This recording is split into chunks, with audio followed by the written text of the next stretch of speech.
नमस्कार, मैं हूं आंचल और इस वक्त आप देख रहे हैं राजस्थान तक।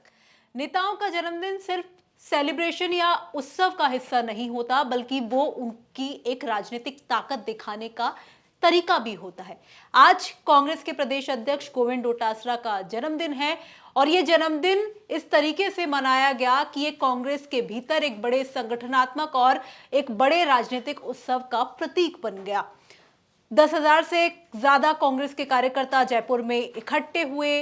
बड़े बड़े नेताओं ने गोविंद डोटासरा को बधाई दी और जिस तरीके से राजस्थान के कोने कोने से उनके समर्थक उनके समर्थन में जुटे, तो सवाल अब यह है कि जिस तरीके से गोविंद डोटासरा का जन्मदिन मनाया गया, ठीक उसी तरीके से जैसे सचिन पायलट का जन्मदिन मनाया गया, जितनी भीड़ उनके जन्मदिन पर भी इकट्ठी हुई थी, और क्या गोविंद डोटासरा ने भी वो ताकत दिखाने की कोशिश की है? क्या उनके नेतृत्व में कांग्रेस पार्टी एक नई ताकत और उनके भविष्य की राजनीतिक योजनाओं का कोई एक बड़ा संकेत है? आने वाले वक्त में गोविंद डोटासरा को क्या जिम्मेदारी दी जा सकती है या वो किस रोल में नजर आ सकते हैं? और राजनीतिक महत्वाकांक्षा हर नेता की होती है, उनके समर्थकों की भी होगी, खुद गोविंद डोटासरा की भी होगी। क्या उनके राजनीतिक कदम राजस्थान की राजनीति को हिला पाएंगे? आज के वीडियो में चर्चा इसी पर करेंगे। तो चलिए चर्चा की शुरुआत कर लेते हैं और हमारे साथ हमारे खास मेहमान भी मुखातिब हो चुके हैं। हमारे साथ वरिष्ठ पत्रकार मिथिलेश जैमिनी जुड़ चुके हैं। मिथिलेश जी, बहुत बहुत स्वागत है। सबसे पहले सवाल मैं यही ले लेती हूं कि आज जो ताकत, जिस तरीके का उत्सव मनाया गया कांग्रेस पार्टी के भीतर, क्या ये कांग्रेस की एक नई पटकथा लिखने जा रहा है? देखिए, निश्चित रूप से शेखावाटी के लाल का आज बर्थडे था और जिस अंदाज में आज विज्ञापन अखबारों में प्रसारित हुए, जिस तरीके का शक्ति प्रदर्शन किया गया, उससे एक बात क्लियर हो गई कि आजादी के आज तक कोई जाट सीएम नहीं बन पाया। सीएम तो छोड़िए, जो रिचपाल मिर्धा ने कहा था कि नंबर 2 भी नहीं बन पाया, यानी गृह मंत्री भी नहीं बन पाया। वो तमाम भड़ासों को एक साथ इकट्ठा किया गया और गोविंद सिंह डोटासरा ने अपने करियर की शुरुआत कोर्ट में रीडर से की थी। बाद में वो एनडीपीएस के मुकदमे लड़ते थे और कहीं न कहीं उसी बैकग्राउंड से आए हैं, तो वो समझते हैं कि कोर्ट में जो याचिका लगाई जाती है उसका मजमून कितना मजबूत होना चाहिए। तो मुझे लगता है कि आज उन्होंने दिल्ली दरबार में, यानी राहुल गांधी और प्रियंका गांधी के सामने अपनी याचिका लगा दी है कि आप राजस्थान में केवल सचिन पायलट को या अशोक गहलोत को ही लीडर मत मानिए, गोविंद सिंह डोटासरा भी कम नहीं है। भले सचिन पायलट ने मेवाड़ में जाकर अपना बर्थडे बड़े हर्षोल्लास के मनाया हो, लेकिन आज जयपुर से गोविंद सिंह डोटासरा ने साफ संदेश दे दिया कि अगर 2028 में अंक गणित उनके फेवर का आता है तो रायता ढूंढना तय है। यानी गोविंद सिंह डोटासरा अब कोई शिक्षा राज्य मंत्री के पद से मानने वाले नहीं है, ये क्लियर कर दिया है। और कहीं न कहीं गोविंद सिंह डोटासरा ने आज जिस अंदाज में पूरे शहर में होर्डिंग तमाम जातियों का, यानी मैं कहूंगा कि जो सचिन पायलट का एक पैक्ट था, वो अपने जन्मदिन पर पहले 12 विधायकों की फोटो छपवाई थी, जब अशोक गहलोत का था फिर 6-7 की छपवाई थी। उस अंदाज में तमाम विधायकों की, और जिस अंदाज में धौलपुर से आने वाले रोहित बोरा से लेके बाड़मेर जैसलमेर तक के लोगों ने जयपुर में होर्डिंग लगाए, यानी पूर्व से पश्चिम और उत्तर से दक्षिण, ये एक नया मैसेज उन्होंने पॉलिटिक्स में क्रिएट किया है कि मुझे भी अब 5 साल पीसीसी चीफ बने हो गए हैं। भले अशोक गहलोत उनको कहते रहे कि मानेसर के एक्सीडेंटल प्रेसिडेंट है, जो भी है, लेकिन अब आज की तारीख में जिस तरीके से गोविंद सिंह डोटासरा ने आज अपने बर्थडे पर एक मैसेज दिया है कि वो स्ट्रॉन्ग लीडर है। इससे पहले भी उन्होंने मैसेज दिया था कि जब विधानसभा का वर्षाकालीन सत्र शुरू हुआ तो गए नहीं थे, क्योंकि बजट सत्र में उनके लिए टीकाराम जूली ने माफी मांग ली थी और जो उन्होंने विधानसभा के बाहर कमेंट्स किए थे उस पर विधानसभा में बहस हो गई थी और गोपाल शर्मा से लेके विधानसभा अध्यक्ष के लिए जो बयान दिया, उस तमाम बयानों पर उसमें अशोक गहलोत ने बीच में पैरवी की थी। तो लेकिन अपनी बात डोटासरा ने रखी। तो कहीं न कहीं गोविंद सिंह डोटासरा हनुमान बेनीवाल की उस बात को फॉलो करते हुए नजर आ रहे हैं कि टूटी हुई खाट और झुका हुआ जाट किसी काम का नहीं होता है। क्योंकि आपको याद होगा जब सतीश पूनिया पार्टी के प्रदेशाध्यक्ष थे और एक भोज में जब वो पूर्व मुख्यमंत्री वसुंधरा राजे को रायता परोस रहे होते हैं, तो हनुमान बेनीवाल ने कहा था कि अब इनका कुछ नहीं बनेगा, क्योंकि जाटों में झुके हुए जाट और टूटी हुई खाट का कोई महत्व नहीं होता है। और शायद उनकी भविष्यवाणी सत्य भी हो गई कि वो जाट बहुल इलाके में आमेर से चुनाव हार गए, जबकि उनको सीएम तक का कैंडिडेट माना जा रहा था। अच्छा, एक सवाल ये भी है मिथिलेश जी, क्या इससे कांग्रेस पार्टी के भीतर कोई प्रतिस्पर्धा या दबाव महसूस होगा? क्योंकि जिस तरीके से सचिन पायलट ने अपना जन्मदिन मनाया, अशोक गहलोत भी अपना जन्मदिन मनाते हैं, और अब गोविंद डोटासरा ने जिस भीड़ के साथ अपना जन्मदिन मनाया है, क्या ये दर्शाता है कि गोविंद डोटासरा की पार्टी में जो पकड़ है वो और मजबूत हो रही है? देखिए, विपक्ष में सिर के गिनाने से ही ताकत बढ़ती है। हमने किरोड़ीलाल मीणा को देखा, हमने हनुमान बेनीवाल को देखा। जब आप विपक्ष में हो, तो इस समय गोविंद सिंह डोटासरा विपक्ष में है, तो एकमात्र ताकत विपक्ष में, अगर आपको अपनी ताकत रियलाइज करानी है, चाहे नरेश मीणा को देख लो, जिसके साथ भीड़ होती है जब आप सत्ता में नहीं होते, तब आपको उसी आधार पर आपका जो राजनीतिक नेतृत्व क्षमता, उसका आकलन किया जाता है। ये एक कड़वा सच्चाई है। अब असली राजनीतिक नेतृत्व का आकलन तो तब होगा क्योंकि अंता में उपचुनाव की लगभग घोषणा हो गई है। आज वोटर जो लिस्ट है वो भी फाइनल कर दी है, और पुनरीक्षण के बाद 1136 वोट बढ़ गए हैं, 2,27,000 वोटर हैं। तो क्या इस उपचुनाव में गोविंद सिंह डोटासरा आज अपने बर्थडे के दिन ऐलान कर दें कि वो अंता चुनाव जीतेंगे? प्रमोद जैन भाया, जिसके लिए उन्होंने बहुत तारीफें भी की थी संविधान बचाओ रैली में, क्या उनको टिकट दिलाएंगे और जिताएंगे? क्योंकि कंवरलाल मीणा का मामला फंस चुका है। और ऐसे में क्या बीजेपी के कंवरलाल मीणा वसुंधरा के खास हैं, तो क्या नरेश मीणा अगर उपचुनाव लड़ते हैं, उस स्थिति में अगर डोटासरा चुनाव जिता देते हैं, तब तो इस भीड़ का मायना है। नहीं तो हमने उपचुनाव में देखा था कि दौसा में केवल डीसी में डायरेक्ट करंट पायलट ने दिया था, और जगमोहन मीणा, किरोड़ीलाल मीणा के भाई को हार का सबक देखना पड़ा। बाकी तो आप जुबेर खान के बेटे को नहीं जिता पाए, बाकी आप सीसराम ओला के पोते को नहीं जिता पाए अपने शेखावाटी में।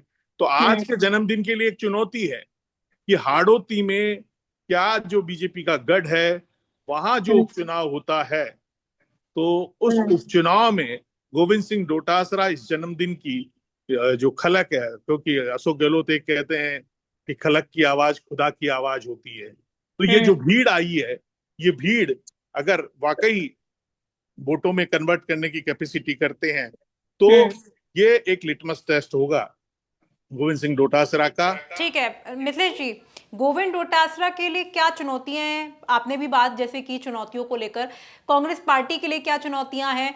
और गोविंद डोटासरा ने एक सरपंच के पद से शुरुआत की थी, एक प्रधान भी वो रहे, और उसके बाद अब विधायक, कांग्रेस के प्रदेश अध्यक्ष तक का सफर उन्होंने तय किया है। तो आपको क्या लगता है कि उनके लिए चुनौतियां क्या क्या है? देखिए, डोटासरा समर्थक ये कह रहे हैं कि जब एक सरपंच राजस्थान का मुख्यमंत्री बन सकता है, भजन लाल, तो गोविंद सिंह डोटासरा वो भी तो सरपंच रहा है, वो प्रधान भी रहा है, तो वो मुख्यमंत्री क्यों नहीं बन सकता? भाई बताइए। वो पढ़ा लिखा भी है, वो लॉ भी है, ग्रेजुएट भी है, उसमें बोलने की क्षमता भी है, उसका कास्ट जो बेस है वो भी बड़ा है, वो तमाम चीजें हैं। लेकिन एक जो इम्पोर्टेंट चीज है कि उनको अपनी छवि, उस पर काम करना होगा। क्योंकि मदन दिलावर ने जो कल कहा, बड़ा बयान दिया उन्होंने कि गोविंद सिंह डोटासरा मेरे बेईमान मित्र हैं। ये छवि बदलनी पड़ेगी डोटासरा के लिए, सबसे बड़ी चुनौती यही है। और किरोड़ीलाल मीणा ने भी कहा कि मेरे साडू बहुत फड़फड़ी खा रहे हैं गोविंद सिंह डोटासरा, लेकिन जांच होगी रीट की ऋण की तो प्रॉब्लम क्रिएट होगी। बिल्कुल, इसी से जुड़ा मेरा सवाल है कि किरोड़ीलाल मीणा ने उन्हें बधाई भी दी जन्मदिन पर, वो वीडियो भी काफी वायरल हो रहा है, अपने साढ़ू को जन्मदिन की बधाई देते हुए उन्होंने कहा कि आप बड़े पद पर जाएं। लेकिन उससे पहले राजस्थान तक के एक इंटरव्यू में उन्होंने बड़ा सवाल उठाया कि मेरे साढ़ू ही हैं जो बेईमान हैं, चोर हैं, इस तरह का आरोप भी वो लगाते हुए नजर आए। और हम ये देख रहे हैं कि गोविंद डोटासरा अपने गमछा डांस और फटकारे, दो चीज के लिए बहुत मशहूर है, और आजकल इन दो चीजों पर ही ब्रेक लगा रखा है। उसके पीछे आप क्या वजह मानते हैं? देखिए, गमछा डांस का तो परिणाम आ गया। जिस पॉलिटिशियन बहुत स्मार्ट होते हैं, जब उनको पता लगा कि गमछा डांस से उपचुनाव में सारे हार गए हम, तो रायता ढुल गया। लोकसभा चुनाव में तो मान लिया उनका गमछा डांस चल गया था, और वो अब लोग ये भी कह रहे हैं कि हनुमान बेनीवाल की कांग्रेस से गठबंधन हो गया था। इस कारण उस कम्युनिटी ने टूटकर बाड़मेर से लेकर और शेखावाटी तक वन साइडेड वोट दिए, कांग्रेस हम्म। तो जीत गई।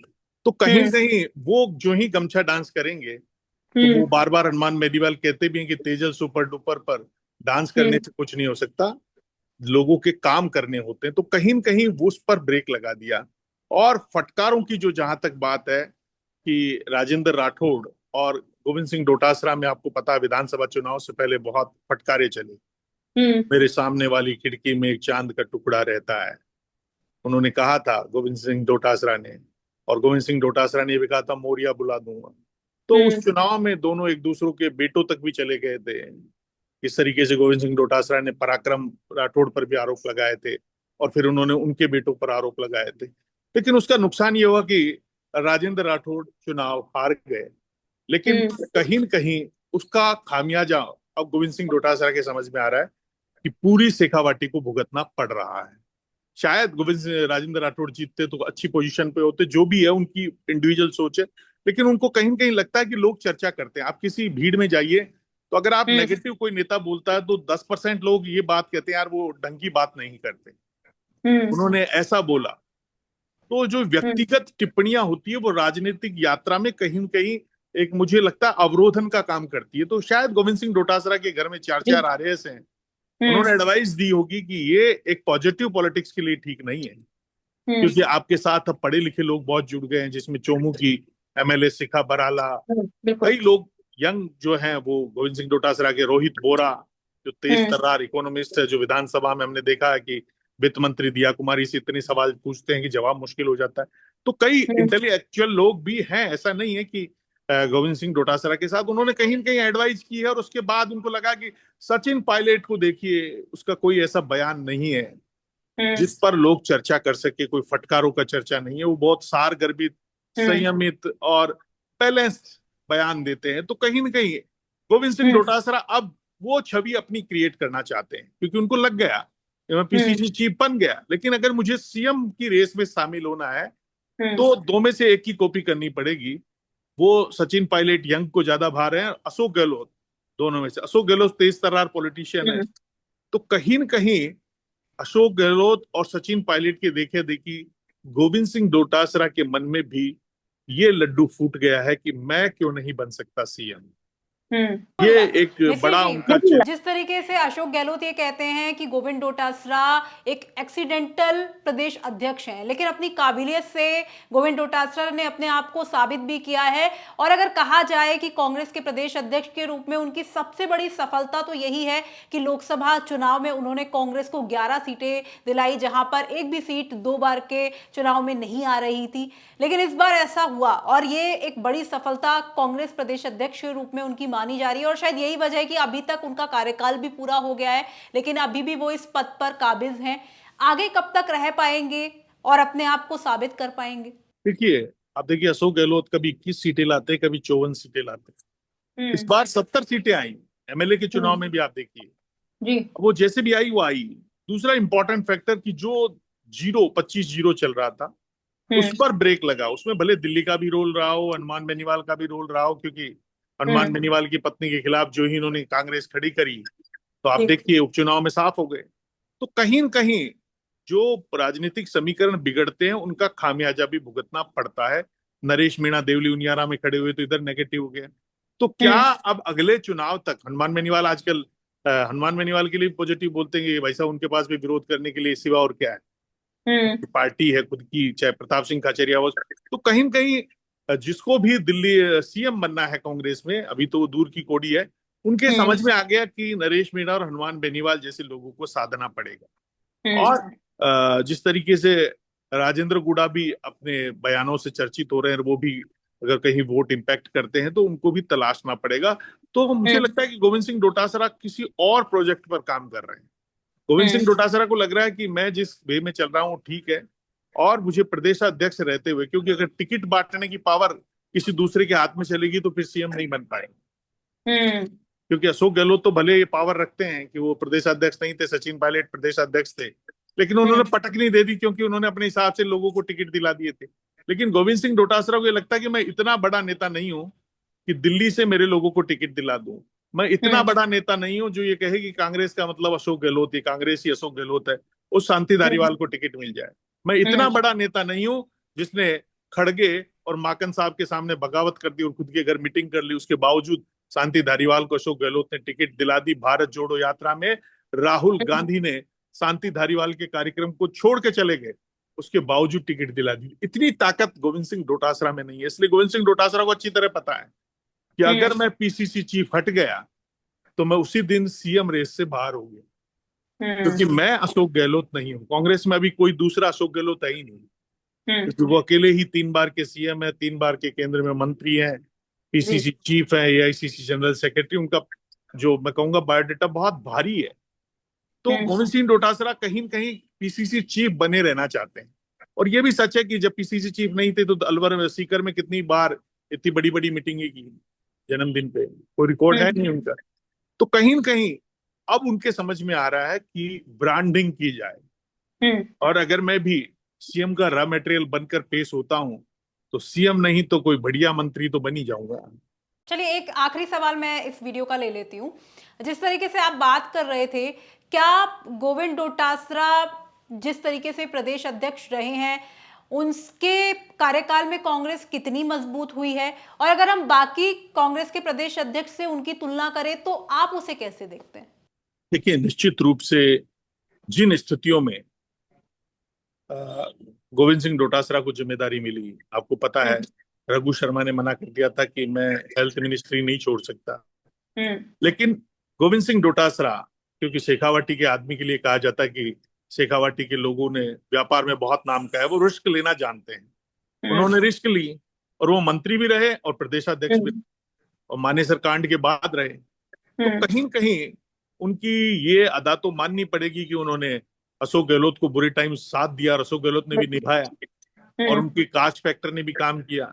और उसके बाद उन्होंने निश्चित रूप से, ये उनकी उपलब्धि है कि भले संगठन नहीं बन रहा था, तमाम लोगों को जोड़ जाड़ के उन्होंने विधानसभा चुनाव में भी एक तरीके से, अशोक राजेंद्र राठौड़ ने तो कहा था कि मैं इस सदन में नहीं घुसूंगा, विधानसभा में अगर 155 से कम सीटें आई तो उसको उन्होंने 115 तक रोका और खुद 70 सीटें लेके आए ये। और फिर लोकसभा में तो कमाल किया ही किया, भले उसमें केंद्र का भी रोल रहा हो कि हनुमान बेनीवाल से समझौता हुआ, सीकर में उन्होंने सीपीआईएम के साथ समझौता किया, भाकपा के साथ, और बांसवाड़ा में राजकुमार रोहत को बिना मांगे इस्तीफा दिया। तो ये पॉलिटिकल विजन तो दर्शाता है उनका, बिना मांगे समर्थन किया। तो ये 3 सीटें बीजेपी की खोसी उन्होंने एक तरीके से, नागौर, सीकर और बांसवाड़ा डूंगरपुर। तो ये कुल मिलाकर, हालांकि उनका एक लॉस भी है कि डूंगरपुर बांसवाड़ा, जहां कभी कांग्रेस का गढ़ हुआ करता था, बाणेश्वर का मेले में कांग्रेस के बड़े बड़े नेता है, सोनिया गांधी, राहुल गांधी, वहां के सबसे बड़े नेता जो थे महेंद्रजीत माली, वो बीजेपी में चले गए। तो तमाम चीजें हैं जिनका कहीं कहीं मैं कहूंगा कि गोविंद सिंह डोटासरा का कद बड़ा है। जी जी बिल्कुल, उनका कद बड़ा है और शेखावटी के लोगों की पहचान ही होती है, पॉलिटिकल रूप से वो बहुत शार्प दिखाई देते हैं। फिलहाल आप मिथिलेश जी इस वीडियो में हमारे साथ जुड़े, आपका बहुत बहुत शुक्रिया। और जो दर्शक हमें देख रहे थे, उन्हें क्या लगता है, गोविंद डोटासरा को लेकर आप क्या कहना चाहते हैं, कमेंट बॉक्स में हमें लिखकर बता सकते हैं। क्योंकि जिसने अपने गमछे डांस से पहचान बनाई हो, जिसके फटकारे बहुत मशहूर हो और जिनकी जो भाषण है उनको सुनकर लोगों को मजा आता है, आपका गोविंद डोटासरा को लेकर क्या कुछ कहना है, कमेंट बॉक्स में हमें लिखकर बता सकते हैं। फिलहाल इस वीडियो में इतना ही। राजस्थान की तमाम खबरों के लिए देखते रहे राजस्थान तक। शुक्रिया।